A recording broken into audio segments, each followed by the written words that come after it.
There is no problem in accepting that in medieval period many unwanted things, many of the temples were destroyed. But the problem with some of our historians, that is mainly our Marxist historian, is they would not accept it. Even if they find it also, they will not accept it. This attitude of the Marxist historians has complicated the entire issue of Sri Rama temple. Unless and until you hand it over the entire structure for Hindu community, and instead of that for Muslim community in Lucknow or in some other place, Hindus should help them to build a very prominent mosque there also. Ram Janambhomi and Krishna Janambhomi, these are as important for Hindus as Makkah and Medina are for Muslims.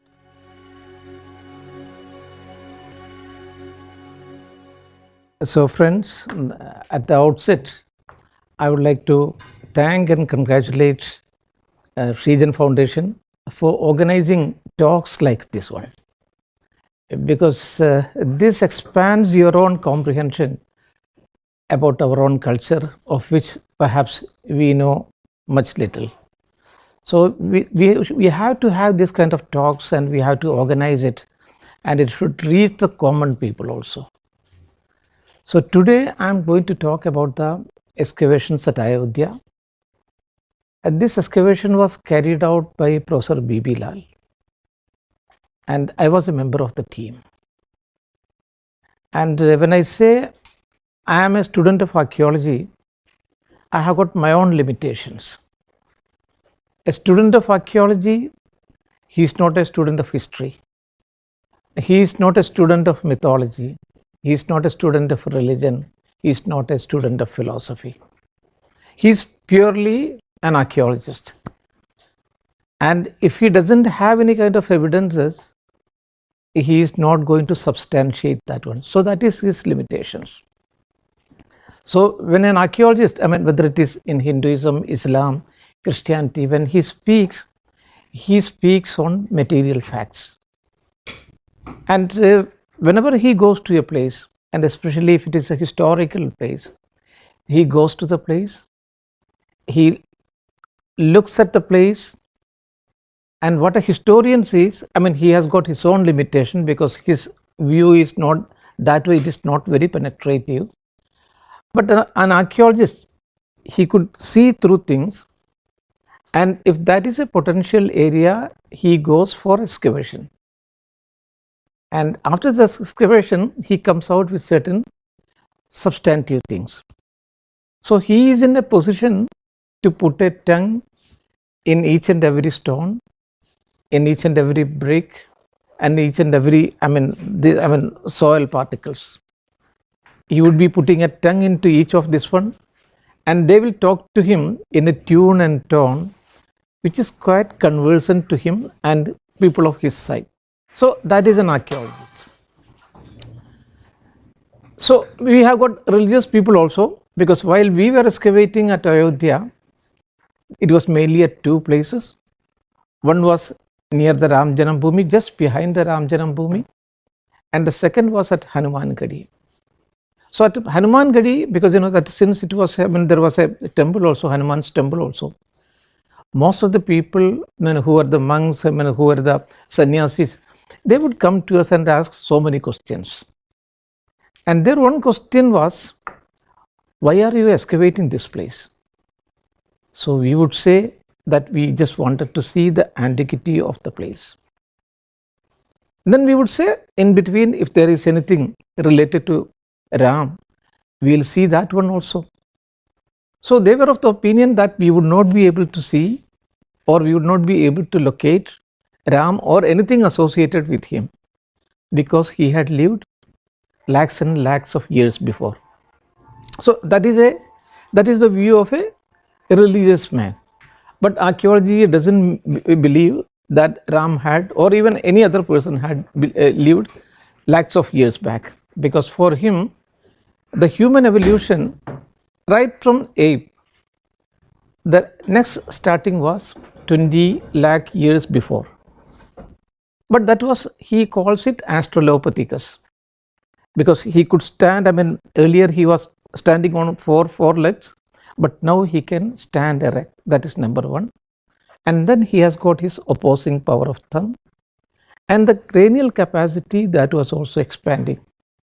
In an ape it would be 450 cc, but in the earliest man it would be 550, and then it goes on increasing. So but if we talk about the modern man, I'm talking about the civilized person, the civilization.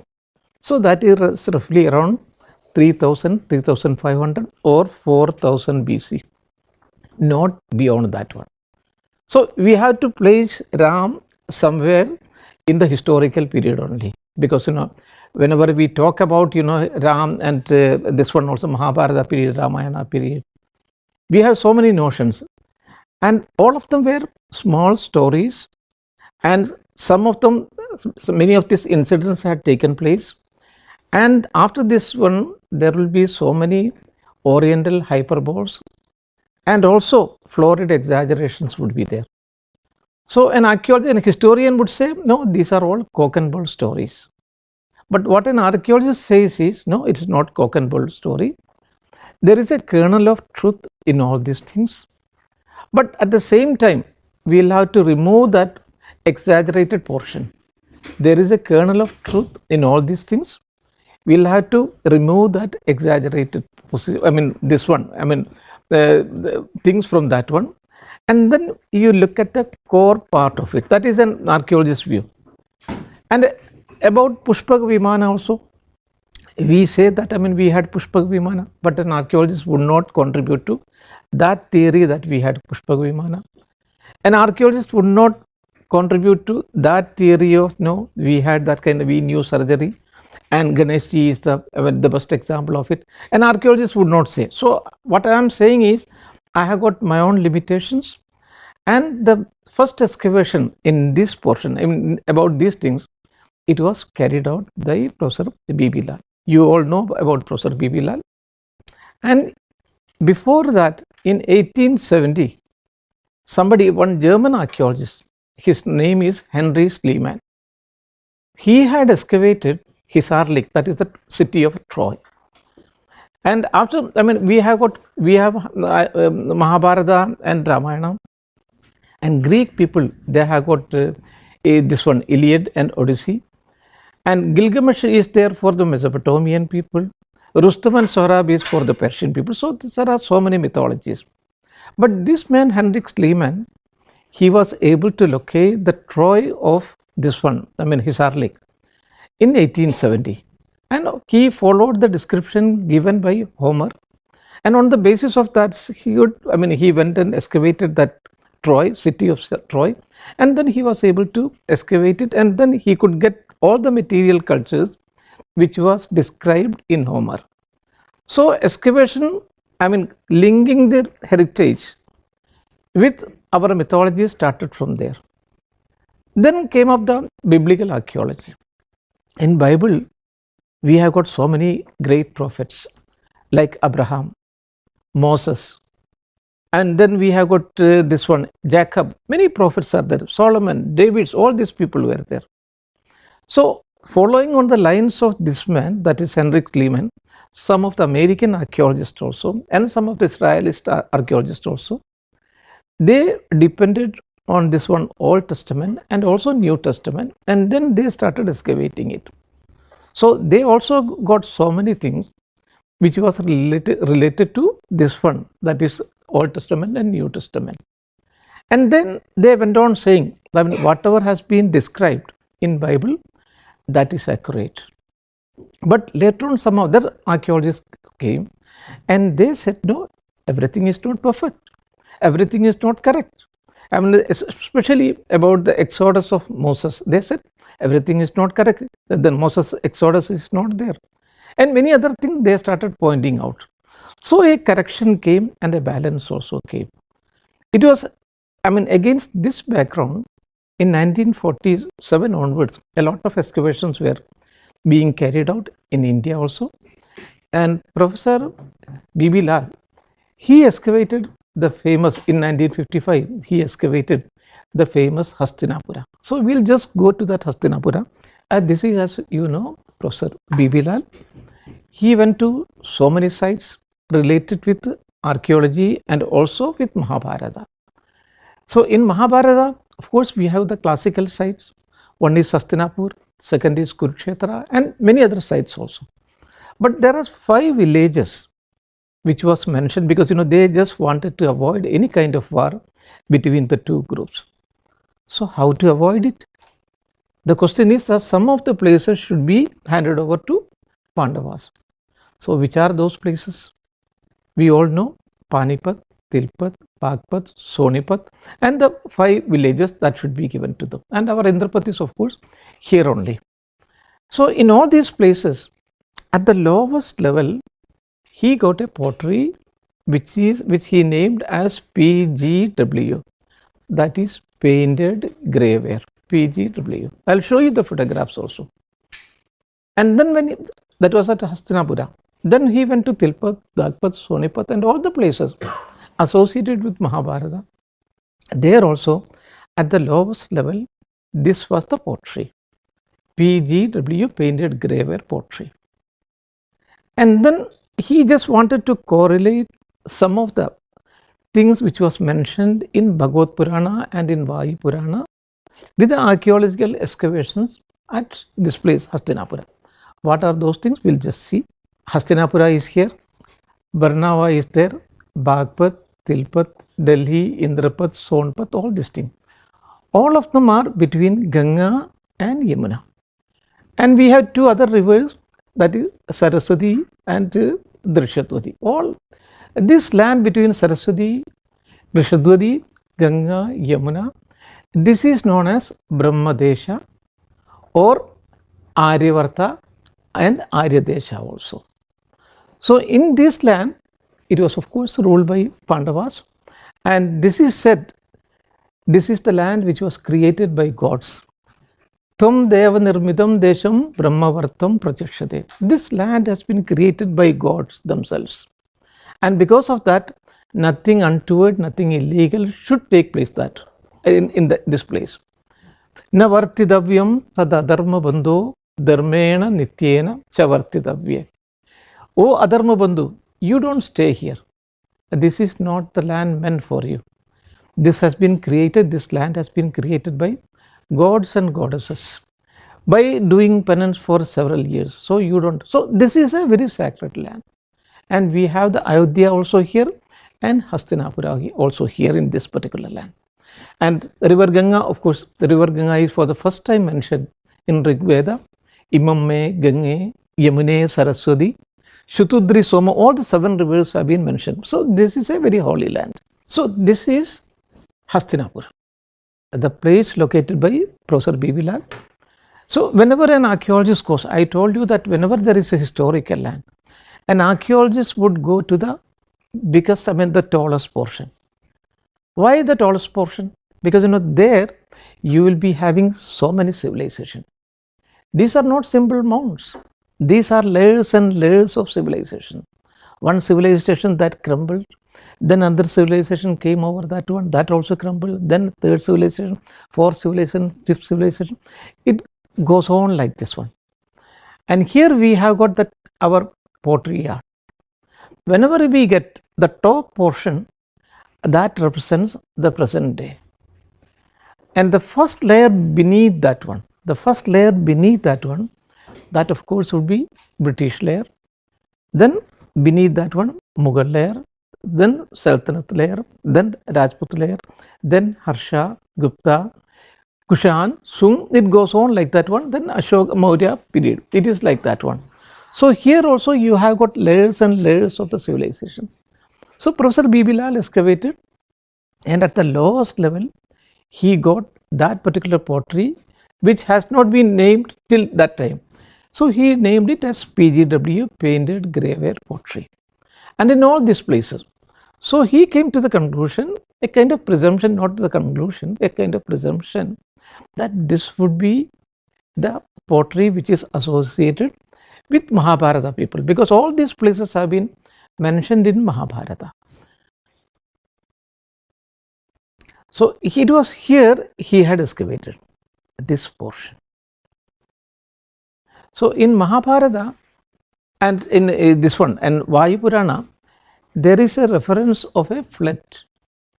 What was that flood? Because once upon a time when Nijakshu was ruling, who was Nijakshu? I mean, after the war, of course, Pandavas became victorious and they have to rule now the country. But the eldest one said, no, I don't want to rule now the country, because for that I had to wade through the blood of my own brothers and sisters, so I don't want to. Then it was offered to the second man, he also said no, third man, fourth man, everyone. But it is your dharma, Kshatriya dharma, that you have to rule. So who will be the ruler? I mean the youngest man. Who was the youngest man? He was Parikshit. Parikshit was the son of Abhimanyu. So he was made the ruler, and then when the seventh one, that is Nijakshu, was ruling, there was a great flood in Ganga, and the whole civilization, it was completed because of the flood. Everything was, I mean, completely lost. And then they shifted their capital from here to another place known as Kaushambi. Kaushambi is almost 120 kilometers from here. So this Vayu Purana says, Gangeya apahride nagaram nagasakhaye, Gangeya apahride nagaram nagasakhaye, Yuktar Nijachur nagaram Kaushambeyam Sanivatsayade.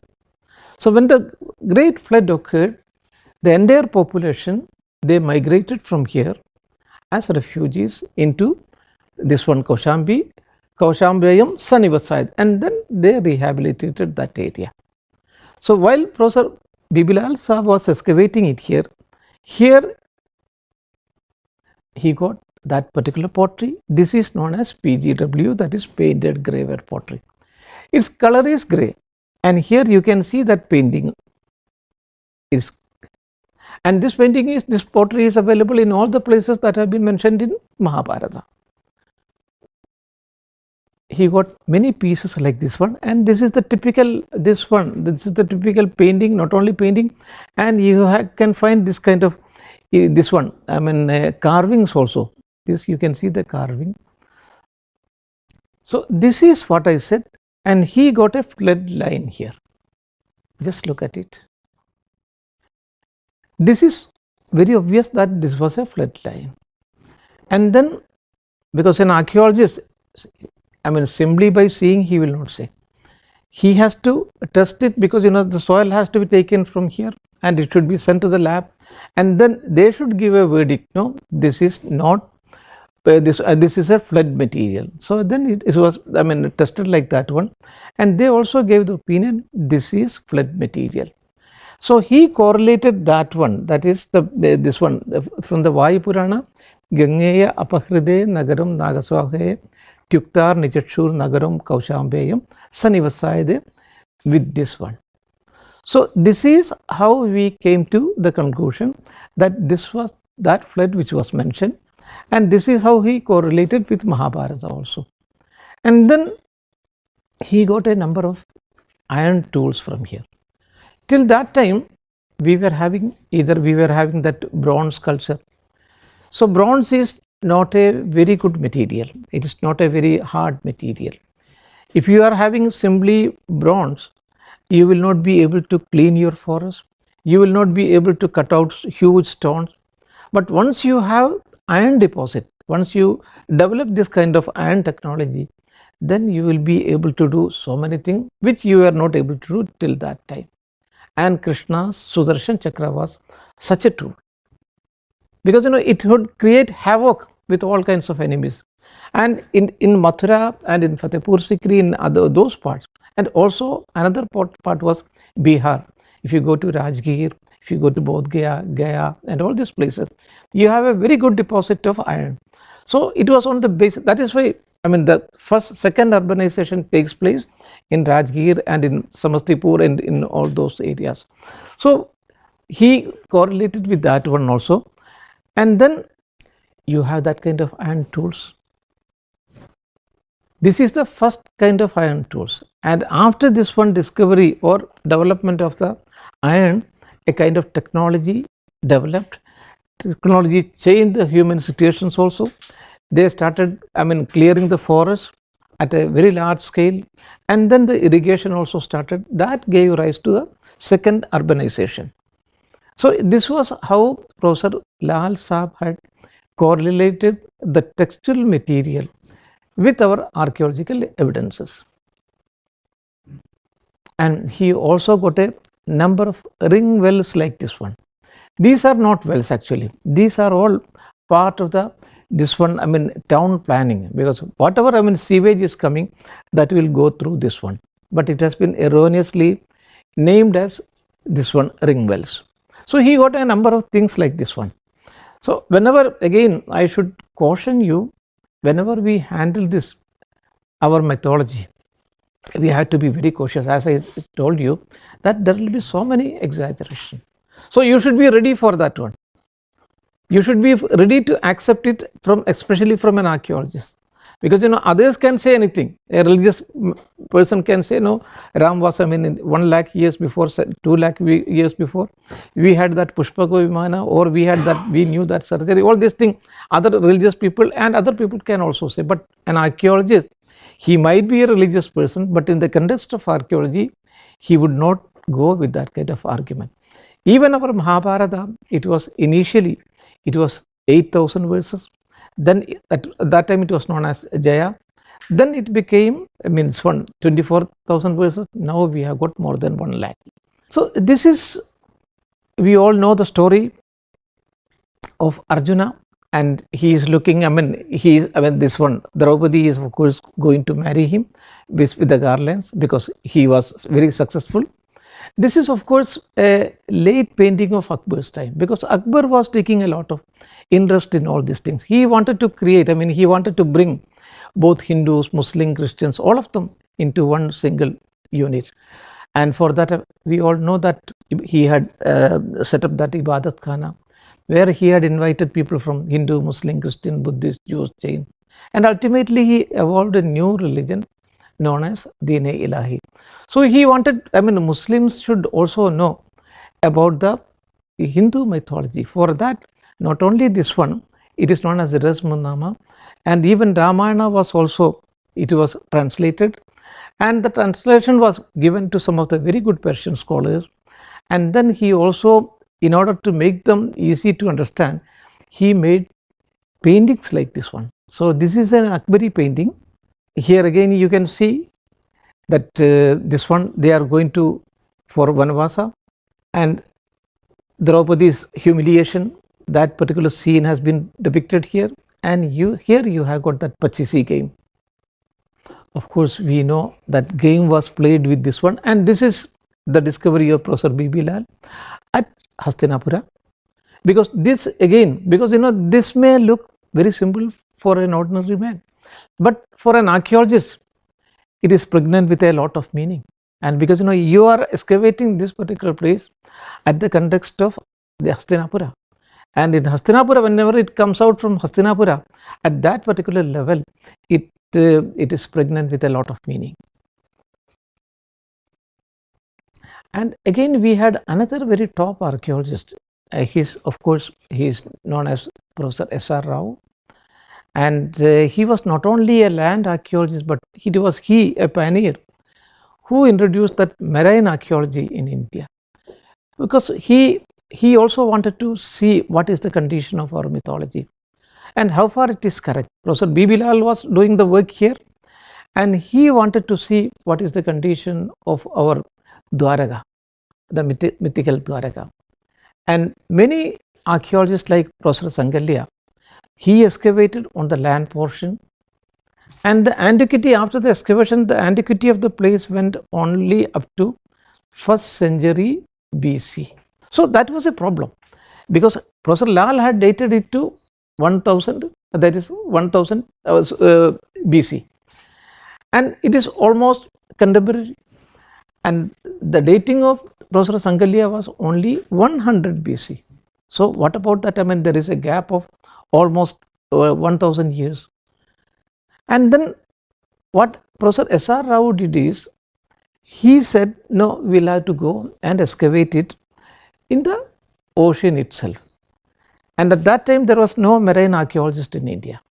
So he had to train, because in Israel it was there, in America it was there, French were very ahead of it.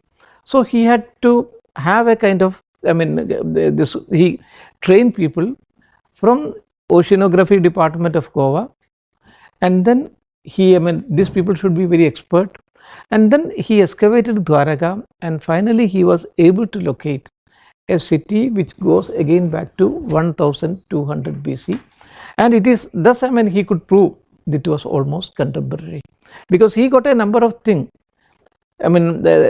things which was associated with that one.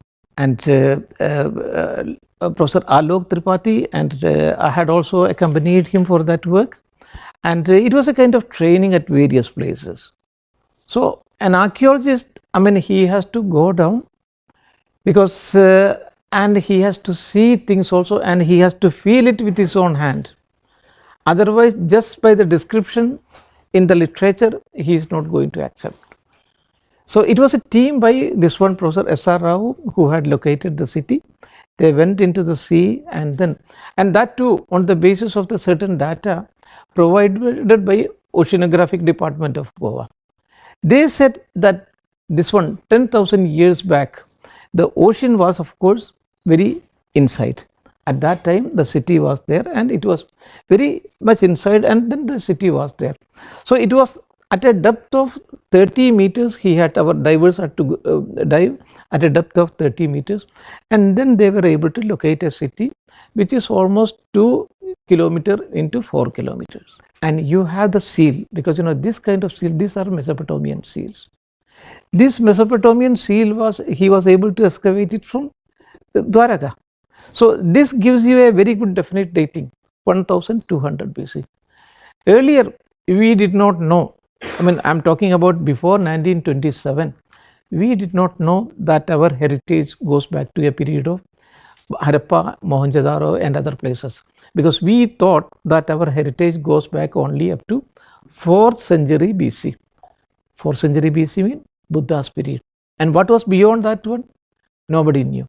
Then it was some of the persons like Alexander Cunningham, and then Alexander Cunningham had gone to Harappa in 1853. Earlier there was another man, Charles Mason. He had gone to that place in 1823, but he could not recognize Harappa at that time. Even when this man also, Alexander Cunningham, the topmost historian, went to that place, he also could not recognize, but he got 2 seals from that place, 2 seals from Harappa. And then after some, and he just looked at it this way and that way. He was not able to understand anything. What is it? He did not know. And he knew Brahmi, but it is not like Brahmi. It is something very different. Some 6 letters and that machli and that bull and other things. And then he said, it appears to me as a foreign one. Then after 75 years, this man, that is John Marshall, he came, and he saw another side, and under him there was another people, some more Indians also. They saw another side, that is this one Mohenjo-daro, which were 400 miles apart, and from there also they got 2 seals like this one, 3, then it became 3 seals, and all these seals, they were having almost roughly the same kind of seals, and the writing also. And then they saw the bricks, the measurement of the brick, it is the same there also, Harappa also and Mohenjo-daro also, which is 400 miles away from that place. And then that town planning, it is the same thing again. Then they had that John Marshall, he wrote an article at that time. I think I am just going away from this one topic. And then he wrote an article at that time, and he said, because often archaeologists are not as lucky as Henrik Schliemann was in Troy, because Henrik Schliemann, he had excavated that Troy, and he had discovered the city also. So he says that often archaeologists are not as lucky as Henrik Schliemann was. But now it appears that I am on the threshold of such a very important discovery. And then he says, and he published an article also in Illustrated London, in which he said, I have been able to get these seals from Harappa also and from Mohenjo-daro also, which is roughly 400 miles apart from that one. And if you know anything about this one, please enlighten me. And the next week came a reply from that one. They said a similar seals have been excavated from a place known as Kish at Mesopotamia. Till that time we did not know that our history goes back to 2400 years back. We knew that our history goes back only to 400 BC. And this established for the first time, our history goes, because it was at this one antiquity of 2400 years, because everything has been dated in Kish, in Mesopotamia, in all these places, everything has been dated, whereas ours was not dated. So then it was on the basis of that they said, here it goes back to 2400 years back. Not only that, we had even trade relations also with them. So if you have to have trade relation with them, then it is necessary that you should also have ships. Then also you should be having so many other technological knowledge also, technical knowledge, technological knowledge. You will be having that marine knowledge also. So it was that, all of a sudden the history of India was pushed back from 400 BC to 2400 BC, and that was on the basis of the seals which they had excavated from Harappa and from Mohenjo-daro also. And similarly, the same kind of seals, Professor S.R. Rao, he got it from there. So it was on the basis of this he had again dated it to 1200 BC, that is the period of Krishna. And you can see this is this one ruined portion of a bastion inside the sea. Inside it is a ruined portion of a bastion. So this kind of many bastions were there. You can see the walls going. It was 2 kilometers. The length was the length was 4 kilometers and the width was 2 kilometers. And this is, of course, we now come to the phase of Ram. And here, so as I said, because it was on the basis of that he had, Professor B.B. Lal had, this one came to the conclusion that it is roughly around 1000 BC or 1100 BC or 200 BC, because in archaeology you cannot come to even if it is C14 dating also, even if it is thermoluminescence dating also, even if it is OSL dating also, there will be a margin of error which we call plus minus. So whenever we call 1000 BC or 1200 BC, there will be a margin of error, that is, we call it calibration. Sometimes 100, sometimes 200 years. So after this discovery, the second excavation of Professor B.B. Lal was at Ayodhya, and we as a school student, after completing our MA, we had taken admission in the School of Archaeology, which is a postgraduate diploma course, and we went to the site, and I was one of the members of the party. And before the excavation, we do the exploration part. We excavated, explored the area. So at that time, entry was prohibited inside the mosque because it was under dispute. But we were from the research team, so we were given free entry and exit also.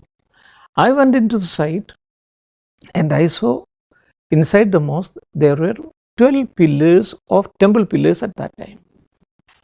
Now the question comes, how would you say these are temple pillars? This is a natural question. How would you say? If you see that temple pillars, that will be having Purna Kalasha motif on the lowest part. What is a Purna Kalasha?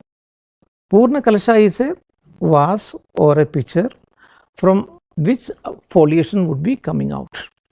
This is one of the Ashtamangala Chinnas, 8 auspicious symbols in Hinduism. You go to any of the ancient temple, and especially 10th, 11th, 12th century, you will be finding this kind of Ashtamangala Chinnas, or this one, that small vases. And we are all from Delhi, and still if you have any doubt, go to Qutub Minar.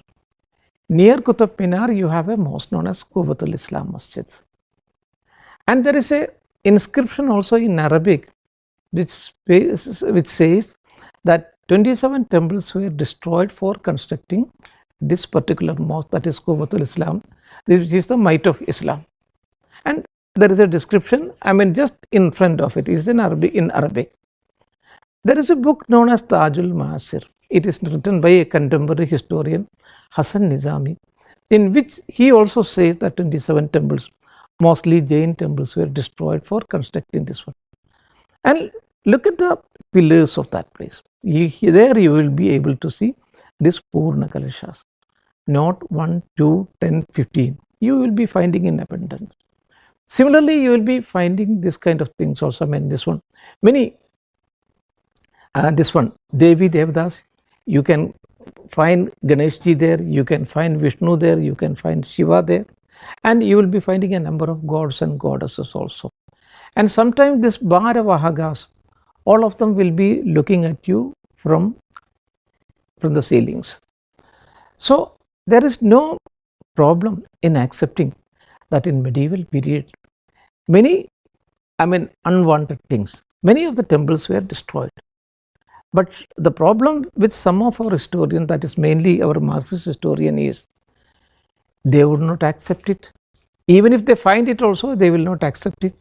No, because the whole community, the whole Muslim community, the whole Hindu community, there was an en masse conversion. That is why this has taken place. So that is one of their argument. And the second argument is this was all the temples were. This was the storehouse of all gold and silver and everything. So they wanted to take away all these things, and it was mainly because of that this attack had come. Okay, if they want to take away this gold, silver and everything, let them take it out, we have no problem. But why did they destroy the temple? This again, what happens is, this provoked the Hindu community. So what an historian has to say is, whatever has happened, this has happened. We should not argue anymore. That was a medieval period. And now we have to have a new beginning, and we have to create a new India. So an approach of the historian should be like that one. But instead of that, these Marxist historians, they have got a completely different attitude. And this attitude of the Marxist historians has complicated the entire issue of Sri Rama temple. Because I was in Aligarh Muslim University earlier, and I knew the temperament of Muslim, because it became a problem from 1980 onwards. And in the 80s, Muslims were many of the Muslims, then top leaders were also almost ready to hand it over, so that a problem could be solved. This historian, especially Professor Irfan Habib, Romila Thapar, and other Marxist historian R.S. Sharma and Dr. Jha, they came forward. They were all historians, they were not archaeologists. They came and they said, no, it has been, the place has been excavated by Professor B.B. Lal, and he did not find any material from there. And so Muslims, you should not hand it over the place to Hindu community for constructing the temple. So there, the Muslim communities, they were not that much educated. They thought these are all great historians. They were historians, of course, great eminent historians, but they were not archaeologists. Then Professor B.B. Lal, he had to come out again and say, no, we have got number of things. And then he started saying, not only the pillars, one is the pillar. Pillars were reused, extensively reused for rebuilding the mosque. And not only that, we also got the brick bases on which the pillar was standing. All these pillars were standing. So again, the same historian, they came forward because they had a lot of connection with Times of India, with this paper, that paper, and they were very manipulative also because of their extensive connections also. Only their news was carried out by a number of people, and Muslims were also misled by this group of people. During those period, I went to Oman. Because in a German university, Aham University had invited me for an excavation of a place. So there in a place, a group of Muslim, there is an organization known as SIMI, Students Islamic Movement, that is a banned organization, and they knew that I had come, and I had got a different opinion altogether about it, because I had spoken about it in 1990, because at that time most of the attack by the Marxist historian, it was on Professor B.B. Lal. So in 1990 I had come out in Indian Express on 15th of December 1990, saying that there was not only the temple pillars, there was pillar bases also on which these pillars were standing, that was also excavated by Professor B.B. Lal. And we also got a number of terracotta items and many other items also from there, which is associated with temples. And then I further added, I was the only one Muslim who had participated in that excavation. And then again I said that Ram Janambhomi and Krishna Janambhomi, these are as important for Hindus as Makkah and Medina are for Muslims. So Muslims should willingly hand it over to, to hand it over to Hindus for constructing a huge temple. And instead of that, this one, Hindu community should help the Muslim community to build a temple wherever they are in majority, in Lucknow or in some other place. But these people, that is the historian who did not know about archaeology, they complicated the entire thing. Then some other people started saying, so if you say no, there was no temple remains there, and these people say no, there are temple remains there, why can't we have a second excavation? Let us see, let us do a second excavation and then come to a certain conclusion. And if there are any remains of the temple, then also Muslim community said, if there are any remains of the temple below this one, then we are ready to hand it over. Many people like Sayyid Shahabuddin and people, they started saying it. And after that, it was on the basis of this thing, the second excavation was carried out not by Professor B.B. Lal but by Dr. B.R. Mani. Dr. B.R. Mani is now the Director General of National Museum. Earlier he was the Joint Director of Archaeological Survey of India, a very meticulous excavator. So for an archaeologist, he would not be swayed by kind of his religious feeling.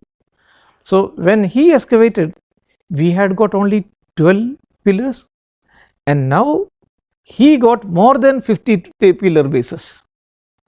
And these people, that is Marxist historians, had said no, there was no remains, nothing connected with the temple have been excavated there.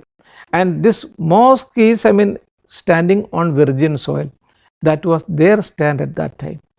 But now when more than temple 50 pillar bases started coming, then they had to shift their own argument also.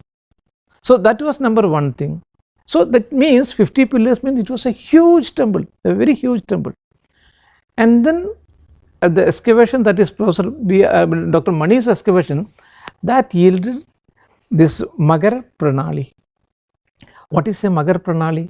In all the temples we will be having a kind of Garbhagraha where the main deity would be installed, and that deity has to be bathed every day, and that Abhishek Jala, that will go out through a Pranali, that is known as Magar Pranali, and it will be always like Magar. Magar means crocodile, and Magar is a symbol of river Ganga also. So it will be going out through that Magar Pranali. So that Magar Pranali was also excavated from beneath the temple, from beneath the mosque.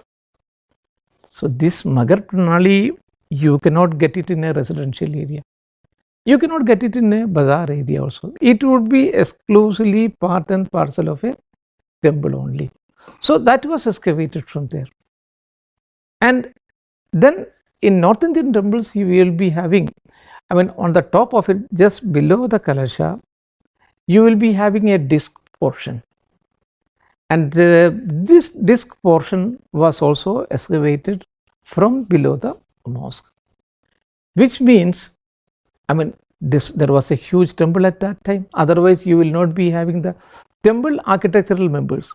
Temple architectural members will be different from the residential architectural members. So it is known as Amalka. This Amalka was also excavated from there. Not only Amalka, and then you will be having Chadya Jala, that is, whenever you have a temple, these temples will be having a Shigara portion, and the Shigara portion will be consisting of many Jala portions. Those Jala portions were also excavated from there. And then more than 263 objects which was associated with temples. I will show you all those photographs which was associated with temples, like terracotta gods and goddesses, that started coming out from there.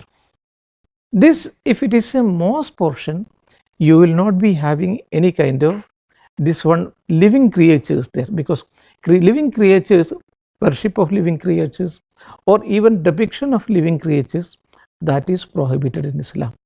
It is not 20, 50, 100, it is 263. You got all these kind of things. And then finally you have that Vishnu Hari Shilafalak. What is a Vishnu Hari Shilafalak? Vishnu Hari Shilafalak is an inscription.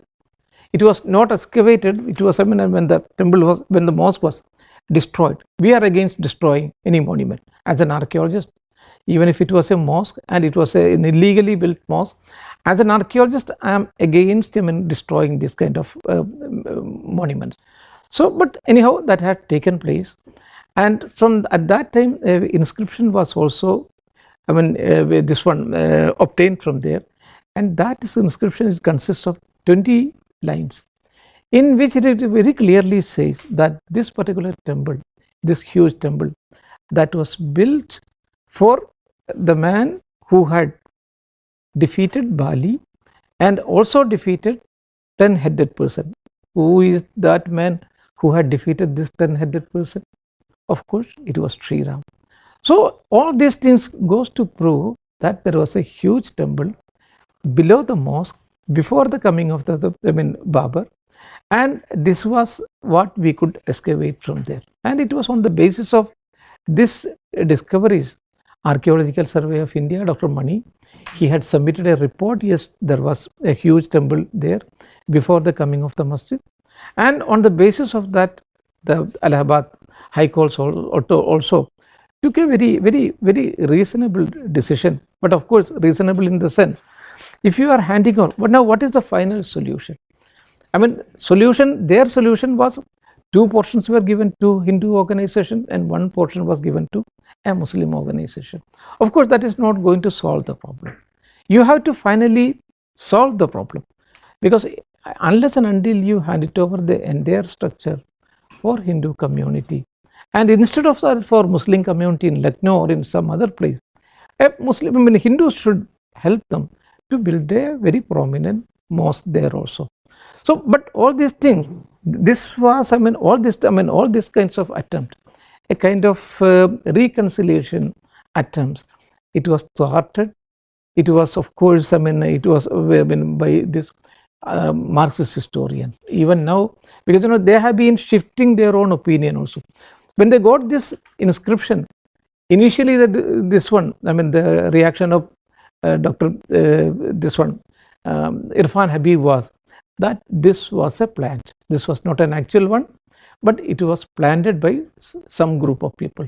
Initially they said no, it is a new thing, and then they shifted their opinion. No, it is not a new thing, it is an old thing, but at the same time it doesn't belong to this particular place. It was taken from the Faizabad museum, and it was from Faizabad, and then it was shifted to Lucknow museum, and it was brought from there. And then Lucknow museum people said no, we have got the same material with us, it has not been lifted from here, it is a new discovery. So they have been going on shifting their own opinions. So finally we have to see what is the final solution, at which we can arrive, because we have to find out some kind of solution. Otherwise, it cannot even prolong. If it prolongs, that will be detrimental for the development of the country. So let us see. Of course, this has nothing to do with it. It goes with the Los Angeles this one museum. This is Lord Ram, and this again Lord Ram connected with associated with his own stories. and this is abduction of Sita. Here you can see this is Ravan. He is abducting Sita, and here you can see that Sita's ring also, because she just wanted to guide this one Rama, so that it was from this particular place I was picked up. So it was on the basis of this one, Hanuman and all those people had traced her to Lanka. Again the same ring, it is being given to Hanuman. Of course, Professor Bibilal again, the same thing, all those sites connected with Sringaverpur, because it was from Ayodhya. We can see from Ayodhya, because not only Ayodhya, Nandigram was also excavated, because it is said that it was at Nandigram for some time Bharata was living, and then Sringaverpur, because it was here he had crossed river Ganga, so this was also excavated. Then Bharadwaj ashram, this was also excavated, and then Chitrakoot. So in all these places what he got is something associated. There is another pottery, which this pottery is particularly known as NBP, that is Northern Black Ware pottery. So that goes back to 1300 years back. This is that I told you, because the temple pillars. So these are the this one temple parts, and here also you can see, go to Qutub Minar, you will be finding hundreds of pillars like this one. This is a black stone, Kasoti stone, and here there were a number of images also. Had it been an Islamic building, there would not have been any images like this one. If you have images, that means it is misappropriated. So this kind of pillars were there. 12 pillars were there. Totally there were 14 pillars, but 2 pillars are not here, somewhere outside. There is a Maqbara of Ashikan. It is, those 2 pillars are there. We could locate it there. Here I told you about that Purna Kalasha. This is that Purna Kalasha, and foliages are coming out. Even now, if there is a Hindu prominent leader who is coming there, you are not going to receive him by garlanding. You are not going to give him, receive him by giving a shawl, but you will be giving a Purna Kalasha. So that Purna Kalasha is here. When Lord Ram came back from Ayodhya, from this one, Sri Lanka, he was received by the local people by giving Purna Kalasha. Prag Dwara Vedi Vidinveshita Purna Kalasham. So people received him by that. This is a typical Ashtamangala Chinnas, one of the 8 auspicious symbols in Hinduism. And these are those, here you can see that brick bases. These brick bases have been made in order to, not only level up, in order to give a firm base for the pillar. The pillar is the earlier one which I had shown you. Pillar is that, these are the pillars. So these pillars, these are Kasoti pillars. They should stand on a very firm ground. For that, these pillar bases were made, and similarly a number of pillar bases were excavated. So at that time they said, initially they said, that Marxist historians said, these are not bases for, these are not fit for that one, these are cow sheds.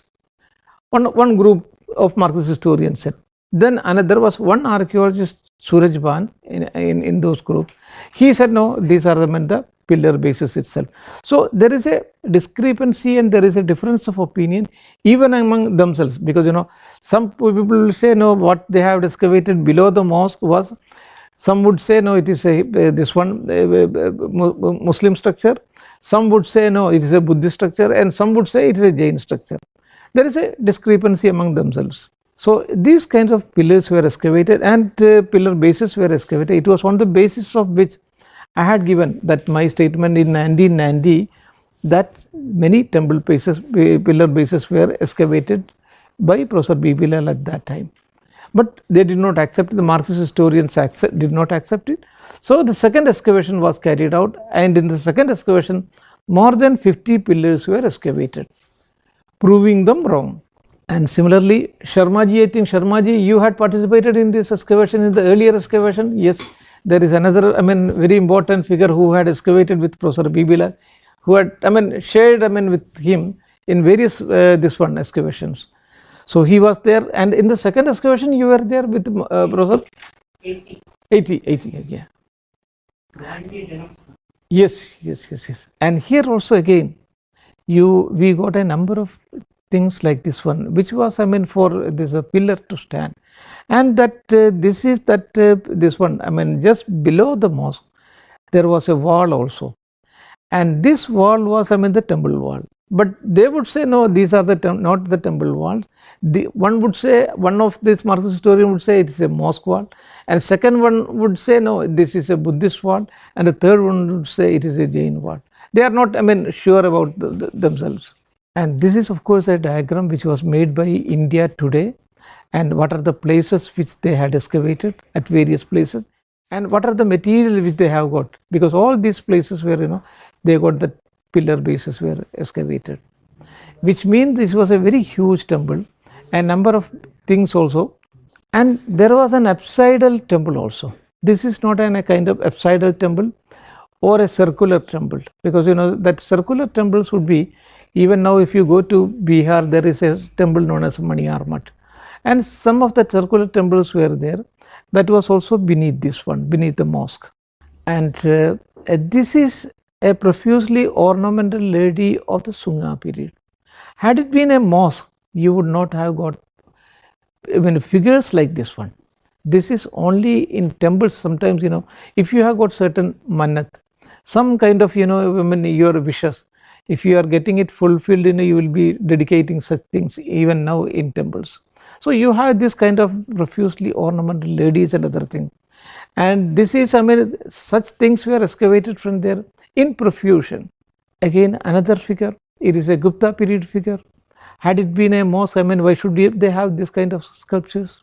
Again a human figure, it is the leg portion of a human figure.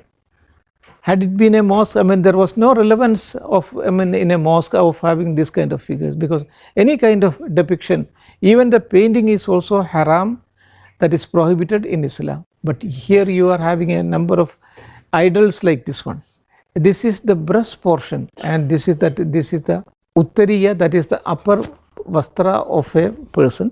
You have this kind of things, and this is the chest portion, and this is the hands. Again human figures, and in human figures you will not be getting in Hindu temples as in Muslim mosques. Again here you have another figure, look at this one, she is a drum beater. Again you will not be getting this kind of things in Islamic, in Muslim, this one mosques. And this is again a human, a horse head. You will not again find this kind of things in Muslim mosque. So all these things, hundreds of things were excavated like this. And this is what I said, that pranala. This is for Abhishek Jala, for going out. It is a kind of gargoyle for Abhishek Jala to go out. And this is that Magara Pranali also. So it will be almost like crocodile. Crocodile of course is a symbol of this one, river Ganga. This is that wall beneath the mosque. The mosque portion is on the higher portion, and these are the walls. All the decorative the temple architectural features, and that huge inscription which was carried, it is at the, not from the excavation, but when the mosque was destroyed by the Karsevak, at that time this could be obtained, and they are taking it to that makeshift temple. And this is the inscription, which clearly it goes back to 12th century AD, and it very clearly says that there was a huge temple, and it was about this inscription. Initially they said it was a planned, it's a modern inscription. This has been created, this has been carved, and then it has been planted in that area. That was the initial statement of Professor Irfan Habib. Then he himself shifted, no, this is an original one. At a later time he said it's an original one, but it doesn't belong to this place, it belongs to some other place, and it was in the Lucknow museum. From there it was stolen from there, and it was planted here.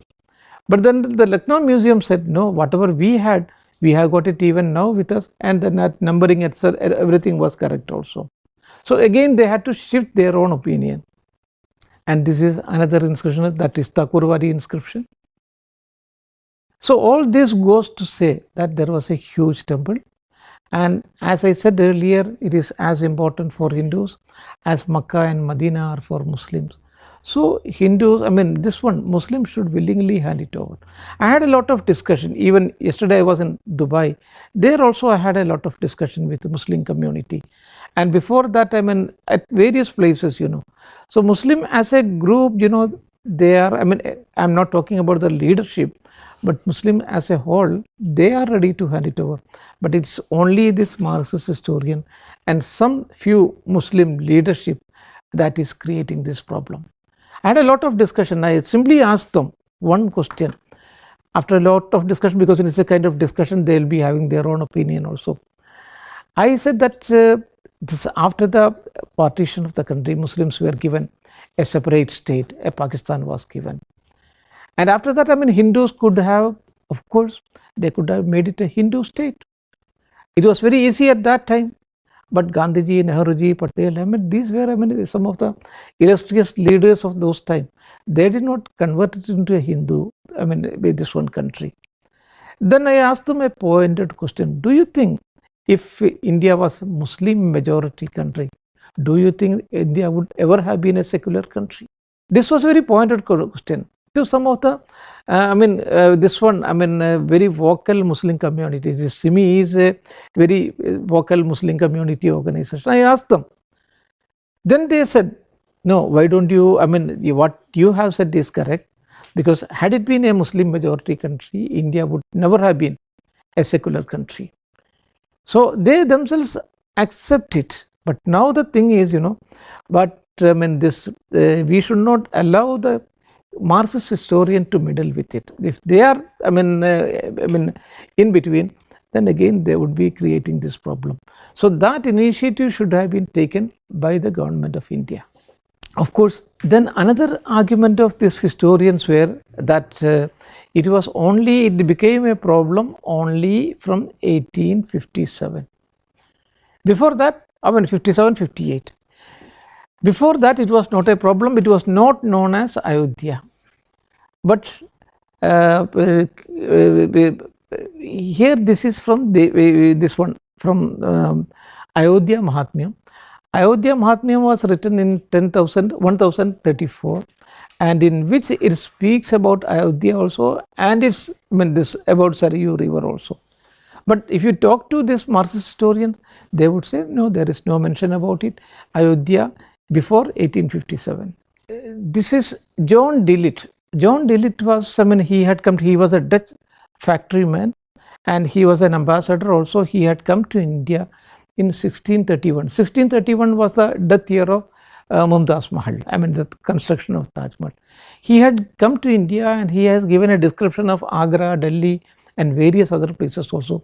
He went to Ayodhya also, and he speaks how people, this religious groups of people, mendicants were going to Sarayu river, how they were taking bath, and then how they were going to this place, that is this one, Ramjanam, and how they were worshipping there.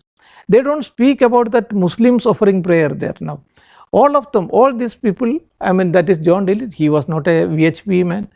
So all these people, they speak about how Hindus were congregating there, especially on Ramnavami day and other days also, and how they were taking baths. So he was a Dutchman, and before him there was William Finch. He had come during Jahangir's period. In 1611 he had come. Akbar had passed away in 1605. Then it was taken over by Jahangir. He had come in 1611. He also gives a very good description about Ayodhya. But this historian, they would say, they would not mention about all these things. They would say there was no mention about Ayodhya and the Ayodhya issue also before 1857. This is another man, Thomas Herbert, that is in 1634. He gives a very good description about Ayodhya. This is Joseph Stephen Taylor. He was a Jesuit priest. Jesuit priest means he was a Catholic priest. He had again come to India, and especially in 1766 he had, this rate is wrong, He had come to 1763 and 64.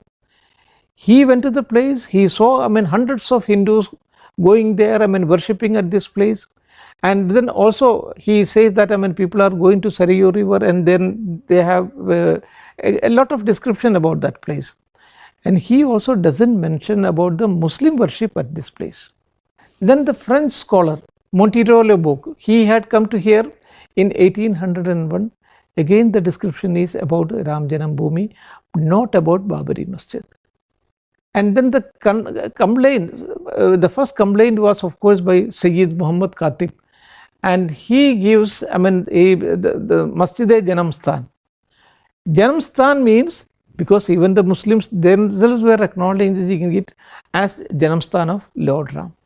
So in all the description and in all the complaint they had given, it is known as Masjid of Janamstan or Janamstan. Then the P. Carnegie is writing in 1870, he also again says about not the Muslim worship of the place, but the Hindu worship of the place, and especially the Ramjanambhomi. And here he has specifically mentioned about it. Hindu and Muslim differences also he has specifically mentioned. And then Ayodhya Sanad also, this Sanad was given in 1723 by the Nawabs, in which also they have spoken about it. Then a number of farmans, all these farmans are in Persian, and this also speaks a Masjid-e-Janamstan, which means Muslims also acknowledge it was the Janamstan of Lord Ram.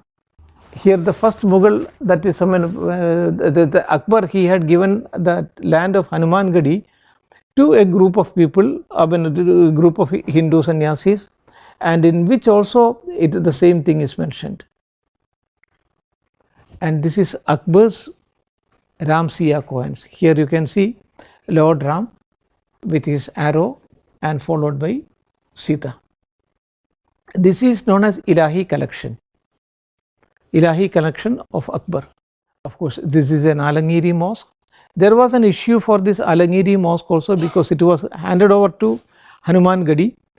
But at that time, the Hindus were very tolerant, because it had come into repair and disuse. And then the local Muslim approached the Hanumangadi Matathipati for repair work and offering them and allowing them to pray.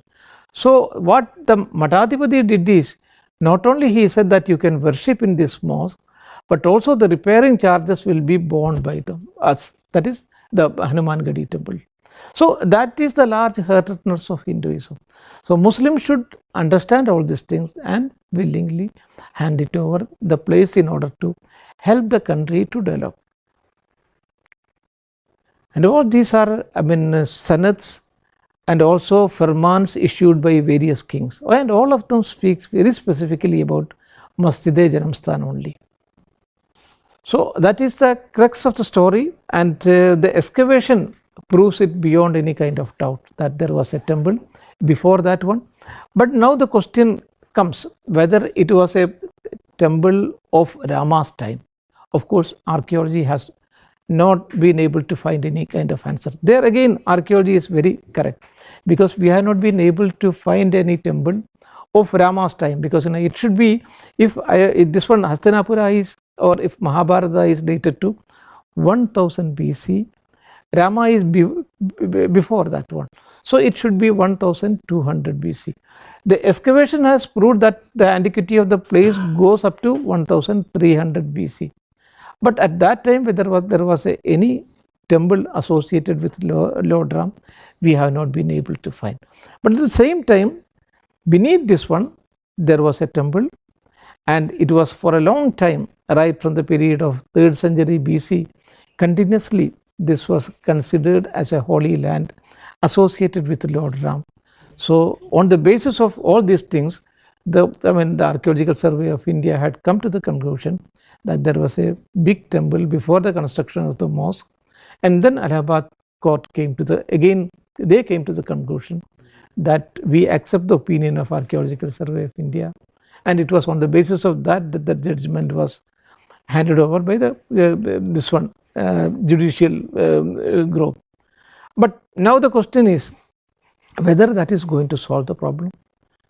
of course it is not going to solve the problem, because even if it is handed over to the Muslims also, because for a radius, in a radius of 2 kilometers there are no Muslims, and you don't have a Muslim to pray also there, and in case it is handed over, that will be creating a continuous tension for the coming years.